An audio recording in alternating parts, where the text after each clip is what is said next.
Dear students, आप सभी का मेरे चैनल में स्वागत है। मैं डॉक्टर अंजू ओझा आज आपको भूकंप तथा भूकंप उत्पत्ति के कारण कौन कौन से हैं इसके बारे में बताने जा रही हूँ। तो इससे संबंधित जिन जिन विषयों पे आज हम बात करेंगे वो कुछ इस प्रकार से हैं।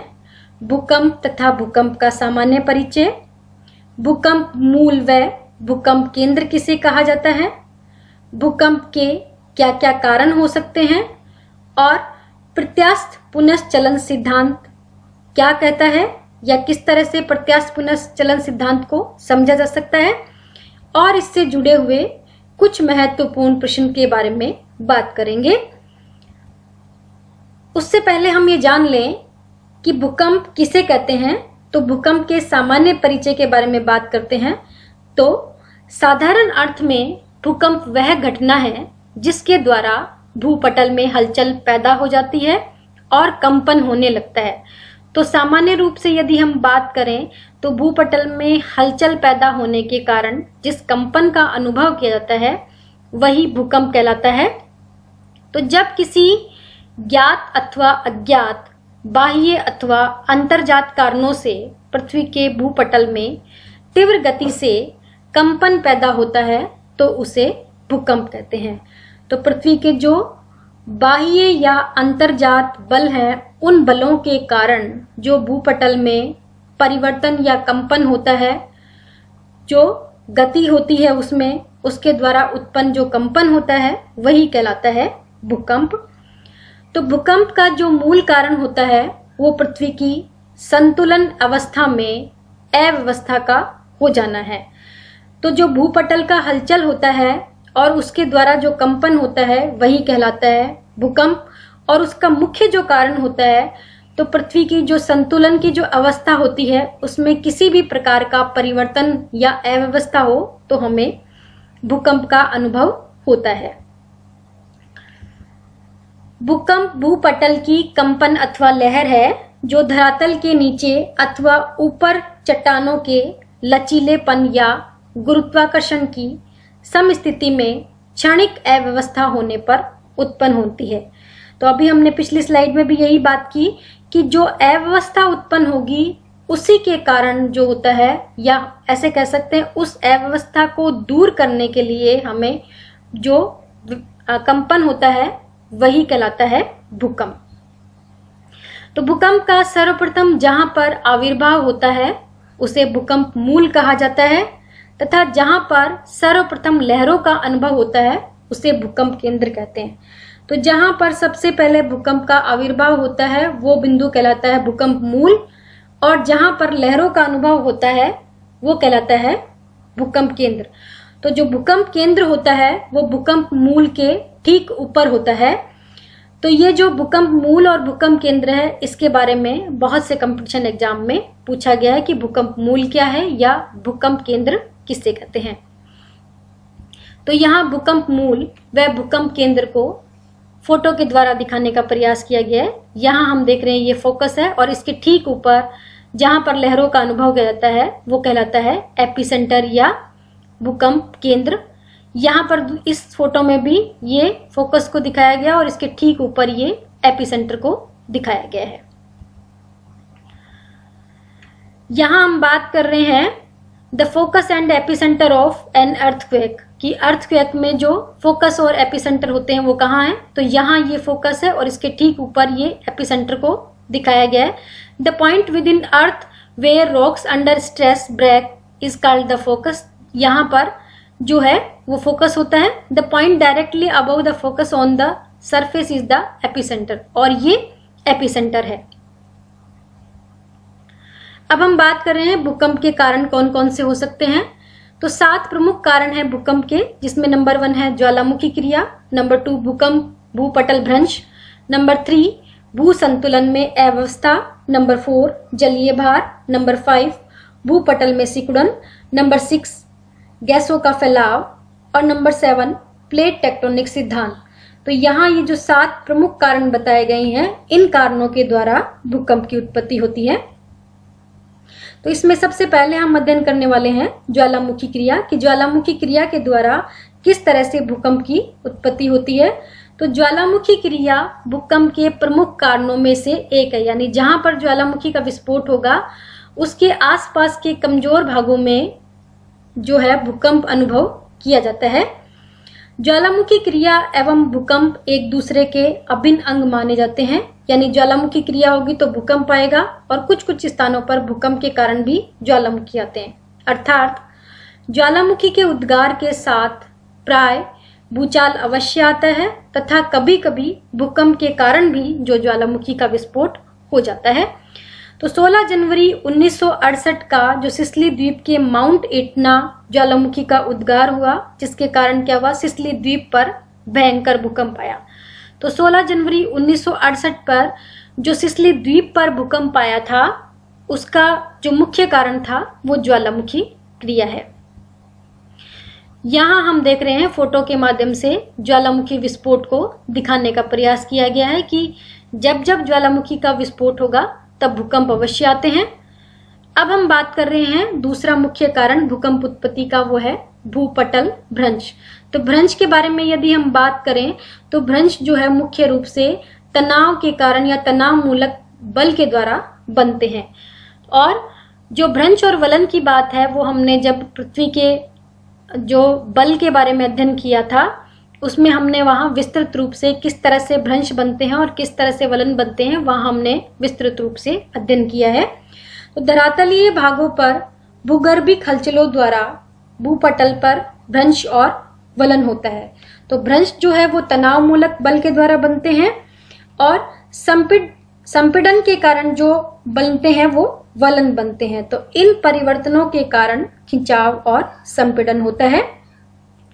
अधिकांश भूकंप नवीन मोड़दार पर्वत जैसे कि आल्प्स, हिमालय, रॉकीज और एंडीज की पेटी में आते हैं।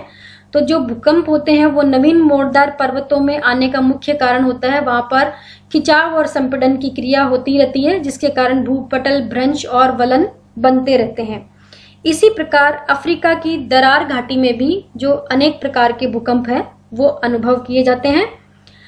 26 जनवरी 2001 का जो भुज का प्रलयंकारी भूकंप सतह के नीचे दरारों के सक्रिय होने के कारण आया था, यानी वो जो भुज का जो भूकंप था उसका मुख्य कारण था भूपटल भ्रंश। और भारत के पठारी भाग के कोयना भूकंप का जो मुख्य कारण था वो भी भूपटल की अव्यवस्था को बताया गया है। तो भुज का भूकंप और कोयना का जो भूकंप था वो दोनों भूकंप आने का मुख्य कारण था भूपटल भ्रंश। यहाँ हम भ्रंश की क्रिया को देख पा रहे हैं कि किस तरह से भ्रंश बनते हैं। ये तनाव मूलक बल के द्वारा यहाँ भ्रंश की उत्पत्ति होती है और इस फोटो में ये भ्रंश को दिखाने का प्रयास किया गया है। अब हम बात कर रहे हैं प्रत्यास्थ पुनश्चलन सिद्धांत जो कि भ्रंश की उत्पत्ति से संबंधित है। तो भूपटल भ्रंश पर ही आधारित वैज्ञानिक रीड ने भूकंप के कारणों के संबंध में अपना प्रत्यास्थ पुनश्चलन सिद्धांत का प्रतिपादन किया।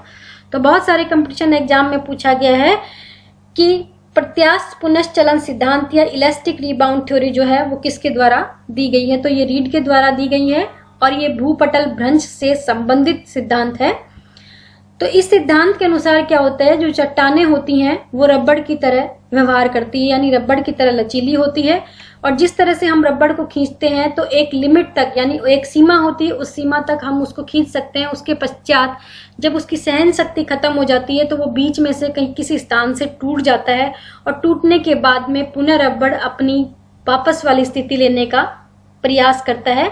तो इसी तरह से क्या होता है, अधोगत चट्टानें रबड़ की तरह लचीली होती है और खींची जाने पर बढ़ती है, परंतु चट्टानों का यह तनाव और खिंचाव जो होता है वो तुरंत ही नहीं होता है, बल्कि यह जो क्रिया होती है वो धीरे धीरे संपन्न होती है। और जब चट्टानों में ये खिंचाव की क्रिया प्रारंभ हो जाती है तो लचीली या प्रत्यास्थ जो चट्टानें होती हैं उनमें तनाव होने लगता है और जो तनाव जो होता है वो धीरे धीरे बढ़ने लगता है।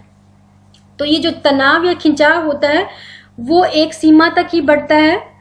वो जब तक बढ़ता जाएगा तब तक लचीली सेलें जो होती है उसको सहन कर सकती है, यानी सेलों की जो एक सहन शक्ति होती है जब तक वो तनाव बल जो है वो कार्यरत रहता है या कार्य करता है।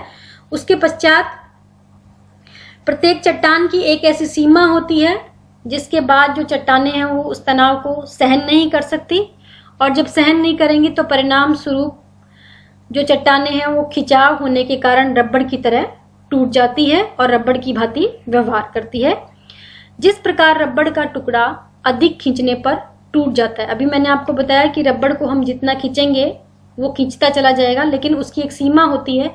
उस सीमा के बाद वो कहीं बीच में से टूट जाता है, क्योंकि वो जो तनाव की शक्ति है उसको वो बर्दाश्त नहीं कर सकता। इसी तरह से चट्टानें भी उसी तरह से खिंचती हुई चली जाती है, लेकिन जब उनकी जो शक्ति, तनाव की शक्ति को सहन करने की शक्ति होती है, उससे वो उसको पार कर जाए या उस शक्ति को वो सहन नहीं कर पाए तो चट्टानें भी रबड़ की भांति टूट जाती है।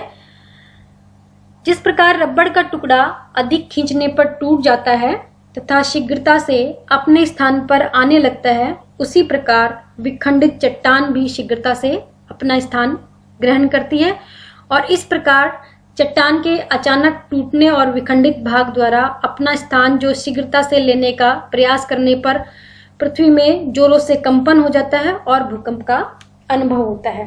तो जो भूकंप का अनुभव होता है वो इस तरह से होता है कि जो टूटी हुई चट्टानें हैं वो पुनः अपनी स्थिति लेने का प्रयास करेगी, जिसके द्वारा एक कंपन होगा तो भूकंप की उत्पत्ति होगी। और रीड का यह जो प्रत्यास्थ पुनश्चलन सिद्धांत है वो इसके लिए अधिक विश्वसनीय माना जाता है। अधिकांश भ्रंश मूलक भूकंप जो होते हैं वो इसी प्रक्रिया के कारण आते हैं, यानी प्रत्यास्थ पुनश्चलन सिद्धांत जिस तरह से हमको भूकंप उत्पत्ति को समझाने का प्रयास कर रहा है, या भ्रंश जब बनेगा तो जो भ्रंश मूलक जो भूकंप हैं वो आते हैं। यहाँ हम इलास्टिक रिबाउंड थ्योरी को इस फोटो के माध्यम से समझने का प्रयास करते हैं कि यहाँ तनाव का बल जो है वो कार्यरत होता है। ये तनाव का बल यहाँ पर बढ़ने लगता है, और जब इसकी शक्ति जो है वो अधिक बढ़ जाती है, यानी तनाव मूलक बल अधिक बढ़ जाता है और चट्टानें जब उसको सहन नहीं कर पाती तो इस तरह से यहाँ से टूट कर खिसक जाती हैं या भ्रंश की उत्पत्ति होती है और पुनः वापस अपना स्थान लेने का प्रयास करती है, जिसके द्वारा भूकंप आता है। तो rocks on either side of A fault moment slowly, यहाँ स्लोली मोमेंट को दर्शाया गया है। When locked stress builds until fault ruptures, यहाँ पर ये और अधिक तनाव को दर्शाया गया है। Rocks fracture and the slip of new position releasing vibrations create seismic waves. तो जैसे ये वापस से अपनी न्यू पोजिशन लेंगी तो न्यू पोजिशन लेने के कारण जो है वाइब्रेशन होगा और सेस्मिक वेव्स की उत्पत्ति होगी। अब हम अगला कारण जिसके द्वारा भूकंप उत्पन्न होता है वो है भू संतुलन में अव्यवस्था। इसके बारे में डिस्कस कर रहे हैं। तो भूपटल के विभिन्न भाग प्राय संतुलित अवस्था में है। तो भूपटल जो है प्राय उसके विभिन्न भाग जो है वो संतुलित अवस्था में रहते हैं, और जब कभी भी इस संतुलन में किसी भी प्रकार का क्षणिक या दीर्घकालीन अव्यवस्था उत्पन्न हो जाती है तो भूकंप का अनुभव किया जाता है। तो जो अव्यवस्था हो गई है उस अव्यवस्था को पुनः संतुलित करने के लिए जो मतलब कि भूपटल में जो परिवर्तन होता है उसके द्वारा भूकंप का अनुभव किया जाता है। 4 मार्च सन 1949 ईस्वी को हिंदुकुश में इसी प्रकार का संतुलन मूलक भूकंप आया था, और इसका प्रभाव जो था पश्चिमी पाकिस्तान के लाहौर तक अनुभव किया गया था। तो हिंदुकुश में जो भूकंप आया था वो भू संतुलन में अव्यवस्था के कारण आने वाला भूकंप था। यहाँ हम देख रहे हैं कि भू संतुलन में जो क्रियाएं होती हैं, भू संतुलन को या अव्यवस्था को दूर करने के लिए उसमें जो टेक्टोनिक क्रियाएं और इरोजनल क्रियाएं हैं उनके बारे में यहाँ इस स्लाइड पर बताने का प्रयास किया गया है। अब हम बात कर रहे हैं कि जलीय भार के द्वारा किस तरह से भूकंप की उत्पत्ति होती है। तो जब डैम बनाया जाता है तो उस स्थान पर बहुत मात्रा में पानी का भंडारण किया जाता है। तो धरातलीय भाग पर जब जल की अपार राशि का भंडारण हो जाता है तो उससे उत्पन्न अत्यधिक भार तथा दबाव के कारण जल भंडार की तली के नीचे स्थित चट्टानों में हेरफेर होने से भूकंप का अनुभव किया जाता है। तो जब जल का भंडार किया जाता है तो उससे जो उत्पन्न भार और दबाव होता है उसके कारण चट्टानों में हेरफेर होने लगता है, तो उसके द्वारा कारण भूकंप जो है वो अनुभव किया जाता है। 11 दिसंबर 1967 के भारत के कोयना भूकंप के अनेक संभावित कारणों में से एक कारण था कोयना बांध तथा जल भंडार द्वारा उत्पन्न अव्यवस्था को बताया गया है। तो कोयना में जो भूकंप आया था उसका जो मुख्य कारण था वो था जल भंडार। कोलोराडो नदी पर बांध बनने तथा मीड नामक जलाशय के बन जाने के कारण उस क्षेत्र में भी भूकंप आए। तो कोलोराडो नदी पर भी जब बांध बना या मीड नामक जलाशय बना तो उसके पश्चात उसके आसपास के क्षेत्र में जो भूकंप है उनका आने का मुख्य जो कारण था वो जलीय भार था। यहाँ कोयना बांध को दिखाने का प्रयास किया गया है और जिसमें हम देख पा रहे हैं कि पानी को काफी मात्रा में बांध में जो है इकट्ठा किया जाता है, जिसके कारण जल का भार बढ़ जाता है और चट्टानें जो हैं उन पर दबाव बढ़ता है, जिसके कारण उनमें परिवर्तन होने के कारण भूकंप अनुभव किया जाता है। और ये कोयना डैम जो है वो महाराष्ट्र में है। अब हम बात कर रहे हैं भूपटल में सिकुड़न के द्वारा किस तरह से भूकंप की उत्पत्ति होती है।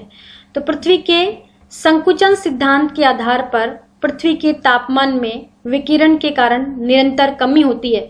तो जब हम देखते हैं पृथ्वी ठंडी होती है तो उसके द्वारा विकिरण के द्वारा जब कोई भी चीज ठंडी होती है तो वो सिकुड़ती है, जिसके कारण क्या होता है, जो सिकुड़न होती है, सिकुड़न के कारण हमें भूकंप का अनुभव होता है। तो जिसके परिणाम स्वरूप भूपटल शीतल होने लगता है। इस प्रकार पृथ्वी के ठंडे होने से ऊपरी पपड़ी में सिकुड़न और संकुचन होता है, जिससे भूपटल में कंपन होता है। तो भूपटल में सिकुड़न जो होती है उस सिकुड़न के द्वारा भी भूकंप की उत्पत्ति होती है। अगला कारण है गैसों का फैलाव। तो अब हम अध्ययन कर रहे हैं गैसों के फैलाव के द्वारा भूकंप की उत्पत्ति किस तरह से होती है। तो भूपटल के नीचे जब जल पहुंच जाता है, तो जब किसी कारण से भूपटल के नीचे जल रिसकर पहुंच जाता है तो वो जल वहां चला जाता है, तो वहां पर अत्यधिक तापमान के कारण वो वाष्प और गैस में बदल जाता है।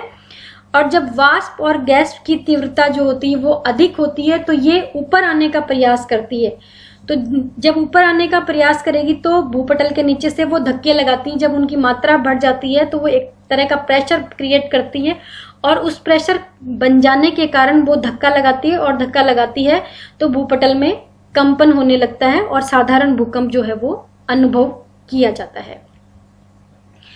अब हम मुख्य जो कारण है प्लेट टेक्टोनिक सिद्धांत, इसके द्वारा किस तरह से भूकंप की उत्पत्ति होती है उसके बारे में बात कर रहे हैं। तो अधिकांश भूकंपीय घटनाएं जो होती है विभिन्न प्लेट किनारे जो हैं वो 3 प्रकार के हैं, रचनात्मक, विनाशी और संरक्षी। इनके सारे ही घटित होती है। तो रचनात्मक प्लेट किनारा ऐसा किनारा होता है जहां पर बल विपरीत दिशा में कार्य करता है। विनाशी प्लेट किनारे में दोनों बल एक दूसरे के आमने सामने कार्यरत होते हैं, और संरक्षी में वो जो बल कार्यरत होते हैं वो एक दूसरे से अगल बगल से जो प्लेट मार्जिन्स हैं वो खिसकते हैं। और जो अधिकांश भूकंपीय घटनाएं होती हैं इन प्लेट किनारों के मार्जिन्स पर ही या प्लेटों के मार्जिन्स पर ही घटित होती हैं। रचनात्मक प्लेट किनारे का निर्माण जो होता है वो मध्य महासागरीय कटक के सहारे होता है, जहां पर 2 प्लेटें जो होती हैं विपरीत दिशाओं में कार्यरत होती है। तो मध्य महासागरीय कटक के सहारे जो प्लेट्स होती हैं वो एक दूसरे के विपरीत डायरेक्शन में गति करती है। इस कारण दाब मुक्ति होने से क्या होता है, मध्य महासागरीय कटक के नीचे ऊपरी मेंटल का जो भाग होता है वो पिघल जाता है, और मैग्मा का निर्माण होने से ज्वालामुखी के दरार के रूप में ऊपर की तरफ अग्रसर होता है। और जब इस तरह का ज्वालामुखी जब विस्फोट होगा तो इस क्रिया के कारण भूकंप बनता है और यहाँ पर एक नए प्लेट का निर्माण भी होता है। इसलिए इस प्लेट किनारे को कहते हैं रचनात्मक प्लेट किनारा। यहाँ हम देख रहे हैं there are 3 types of tectonic plate moments, divergent, convergent और ट्रांसफॉर्म। 3 तरह के जो प्लेट मोमेंट्स को दिखाया गया है। डाइवर्जेंट यानी ये एक दूसरे के विपरीत डायरेक्शन में जा रहे हैं, कन्वर्जेंट यानी एक दूसरे के आमने सामने गति हो रही है, और ये एक दूसरे के अगल बगल में ट्रांसफॉर्म को दिखाया गया है। चूंकि मैग्मा के ऊपर उठने की दर जो होती है वो बहुत ही मंद होती है। जो रचनात्मक प्लेट किनारा होता है उसमें जो मैग्मा ऊपर उठता है उसके ऊपर उठने की दर बहुत कम होती है। अतः साधारण एवं कम गहराई वाले जो भूकंप होते हैं वही अनुभव किए जाते हैं, जिनका भूकंप मूल जो होता है, फोकस होता है, वो 25 से 35 किलोमीटर की गहराई तक होता है। परंतु 60 किलोमीटर तक की गहराई वाले भूकंप मूल का भी जो है इन कारणों के द्वारा या रचनात्मक प्लेट किनारों के द्वारा जो गति होती है उसके कारण भी उसका अनुभव किया गया है। अटलांटिक महासागर एवं हिंद महासागर के मध्य महासागरीय कटक के सहारे लंबी श्रृंखला में आने वाले भूकंप प्लेट के विपरीत दिशाओं में संचलन एवं मैग्मा के ऊपर आने एवं ज्वालामुखी के दरारी उद्भेदन के कारण होते हैं। तो जो अटलांटिक महासागर है और हिंद महासागर में जो है मध्य महासागरीय जो कटक पाई जाती है, उस कटक के सहारे से जो मैग्मा है वो बाहर की तरफ निकलता है और उसके द्वारा जो ज्वालामुखी उद्भेदन होता है उसी के द्वारा भूकंप अनुभव किए जाते हैं। यहाँ दिखाया गया है एक्टिव वल्केनो और प्लेट टेक्टोनिक्स और रिंग ऑफ फायर को दर्शाने का प्रयास किया गया इस स्लाइड पे। ये यूरेशियन प्लेट है, ये नॉर्थ अमेरिकन प्लेट है, ये साउथ अमेरिकन प्लेट है, ये अरेबियन प्लेट है, ये फिर यूरेशियन प्लेट का राउंड वाला दूसरा भाग है और ये इंडो ऑस्ट्रेलियन प्लेट को दर्शाया गया है। यहाँ पर कुछ छोटी प्लेट, ये जो प्लेट दर्शाई गई है वो मुख्य प्लेट्स हैं। ये कुछ छोटी प्लेट है, जैसे नाजका प्लेट को दर्शाया गया है, कोकोस प्लेट है ना। इस तरह से जो ये छोटी प्लेट्स हैं, ये जावा ट्रेंच को दिखाया गया है, अंटार्कटिक प्लेट है, ये कुछ छोटी प्लेट्स को दिखाया गया है और कुछ बड़ी प्लेट्स को यहाँ पर दिखाने का प्रयास किया गया है। उसके अलावा यहाँ हम देख रहे हैं ये मध्य महासागरीय कटक है जो पाई जाती है। इन कटकों के सहारे से मैग्मा बाहर निकल के इस तरह से दोनों साइड में फैलता है और इस तरह से फैलने के कारण एक नए प्लेट का निर्माण होता है और साथ ही साथ में वहां पर भूकंप का अनुभव भी किया जाता है। ये रिंग ऑफ फायर को दर्शाया गया है कि रिंग ऑफ फायर जो है वो इस तरह से यहाँ पर इसकी पोजीशन को दर्शाया गया है। जो विनाशी प्लेट किनारे होते हैं, विनाशी का मतलब जब दोनों बल एक दूसरे के आमने सामने कार्यरत होते हैं तो वो आपस में टकराते हैं, तो वहां पर विनाश होता है, इसलिए इस प्लेट किनारे का नाम रखा गया है विनाशी प्लेट किनारा। तो जब विनाशी प्लेट किनारे आपस में टकराते हैं तो जिस कारण अपेक्षाकृत अधिक घनत्व वाले प्लेट का कम घनत्व वाले प्लेट के नीचे क्षेपण या सबडक्शन हो जाता है। परिणाम स्वरूप क्षेपित भाग नीचे मेंटल में चला जाता है और प्लेटों के इस आपसी टकराव, क्षेपित भाग की रगड़ एवं क्षेपित भाग 100 किलोमीटर या उससे अधिक गहराई में जाकर, तो जो क्षेपित भाग होगा वो अधिक गहराई में चला जाएगा और अधिक गहराई में वहां पर अत्यधिक तापमान के कारण वो अपनी मेल्टिंग स्टेज में पहुंच करके मैग्मा बना लेता है और जिस कारण क्या होता है, ज्वालामुखी का जो उद्गार होता है वो केंद्रीय उद्भेदन के रूप में प्रकट होने के कारण तीव्र भूकंप आते हैं। तो हमने विनाशी प्लेट किनारे में यह अध्ययन किया है कि यहाँ जो भूकंप आते हैं वो तीव्र भूकंप आते हैं, जबकि रचनात्मक प्लेट किनारे के सहारे साधारण प्रकार के भूकंप अनुभव किए जाते हैं, जबकि विनाशी प्लेट किनारे में जो भूकंप आएंगे वो तीव्र होंगे। इस प्रकार भूकंपों के जो भूकंप मूल होंगे वो अधिक गहराई पर होते हैं। अब तक 720 किलोमीटर की अधिकतम गहराई वाले भूकंप घटित हो चुके हैं, जबकि हमने रचनात्मक प्लेट किनारे के सहारे देखा कि 25 से 35 किलोमीटर उनका भूकंप मूल होता है और इनका जो विनाशात्मक का जो भूकंप मूल होता है उसकी गहराई 700 किलोमीटर तक होती है। अब तक 720 किलोमीटर की अधिकतम गहराई वाले भूकंप घटित हो चुके हैं। इस प्रकार के भूकंप जो है परिप्रशांत मेखला एवं मध्य महाद्वीपीय पेटी में आते हैं। तो परिप्रशांत मेखला एवं मध्य महाद्वीपीय पेटी में जो भूकंप आते हैं वो विनाशी प्लेट किनारों के कारण आने वाले तीव्र भूकंप होते हैं। प्रशांत महासागरीय प्लेट का अमेरिकन प्लेट के नीचे बेनीहोफ मंडल के सहारे क्षेपण हो रहा है, जिस कारण क्षेपित भाग के नीचे जाने से उत्पन्न रगड़ के कारण इस क्षेत्र में जो भूकंप आते हैं वो तीव्र भूकंप आते हैं। यहां हम देख रहे हैं प्लेट मार्जिन्स को दिखाया गया है, वल्केनोज को दिखाया गया है और अर्थक्वेक जोन्स को यहाँ पर दर्शाया गया है विश्व के मानचित्र पर। तो ये जो सारा हम देख रहे हैं यहाँ पर, ये लाइंस जो देख रहे हैं पर्पल कलर की, वो हमारे को अर्थक्वेक जोन्स को दिखा रही है। यहाँ इस साइड में आप देख रहे हैं ये अर्थक्वेक जोन्स को दिखाया गया है और इस तरह से ये जो पतली लाइंस है वो प्लेट मार्जिन्स को दर्शा रही है। एशिया के पूर्व में महासागरीय क्रस्ट का महाद्वीपीय प्लेट के नीचे क्षेपण होने से पूर्वी एशिया में द्वीप चाप एवं तोरण के सहारे, जिसमें कि खासकर जापान, तीव्र भूकंप आते हैं। उसका कारण होता है वो एक विनाशी प्लेट किनारा है। इसी तरह अफ्रीकी प्लेट के यूरोपीय प्लेट के नीचे एवं भारतीय प्लेट के एशियाई प्लेट के नीचे क्षेपण होने के कारण मध्य महाद्वीपीय पेटी यानी आल्प्स हिमालय श्रृंखला में जो भूकंप आते हैं वो भी तीव्र प्रकार के भूकंप होते हैं, जो कि विनाशी प्लेट किनारे के कारण आते हैं। 26 जनवरी 2001 का जो भुज का प्रलयंकारी भूकंप था, उसका मुख्य जो कारण था वो भारतीय प्लेट के एशियाई प्लेट के नीचे क्षेपण और उसके कारण सतह के नीचे दरार का पुनः सक्रिय होने के कारण भी आया था।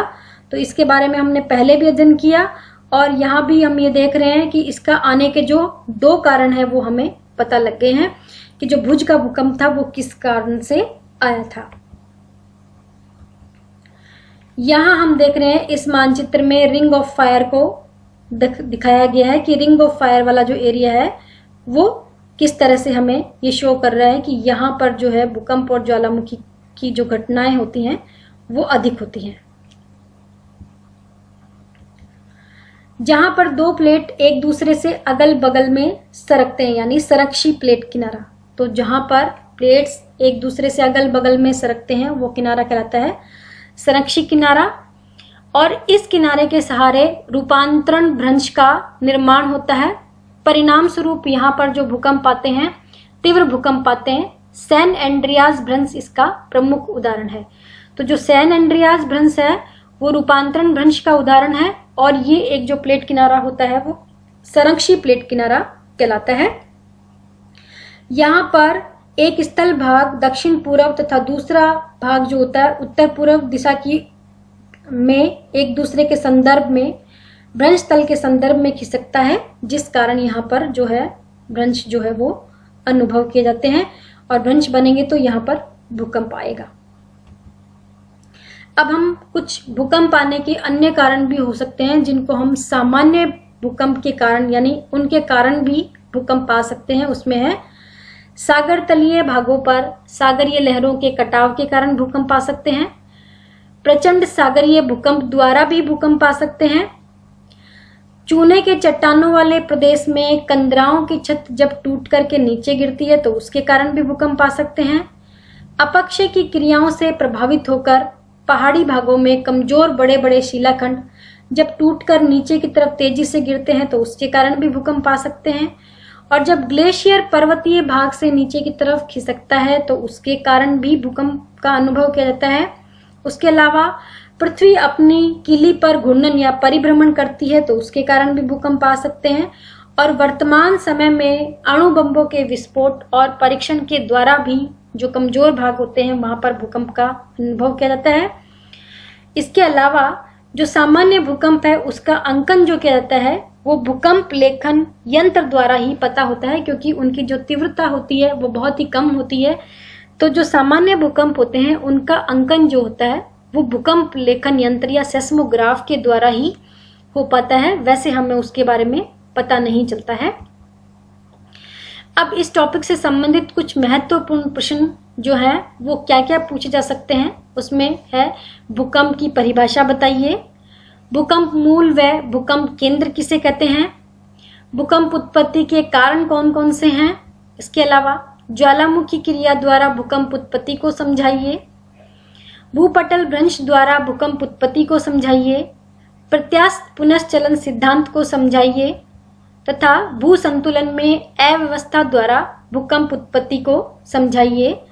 इसी क्रम में जलीय भार द्वारा भूकंप उत्पत्ति को समझाइए, भूपटल में सिकुड़न द्वारा भूकंप उत्पत्ति को समझाइए, गैसों के फैलाव द्वारा भूकंप उत्पत्ति को समझाइए तथा प्लेट टेक्टोनिक सिद्धांत द्वारा भूकंप उत्पत्ति को समझाइए। और प्लेट किनारे कितने प्रकार के होते हैं, विभिन्न प्लेट किनारों के नाम बताइए, रिंग ऑफ फायर क्या है तथा सामान्य भूकंप का अंकन जो है वो किस यंत्र के द्वारा किया जाता है। तो इस तरह के जो कुछ क्वेश्चन है वो आपको इस टॉपिक से संबंधित विभिन्न प्रकार के एग्जाम्स में पूछा जा सकता है। इसी के साथ ये वीडियो यहीं पर समाप्त होता है।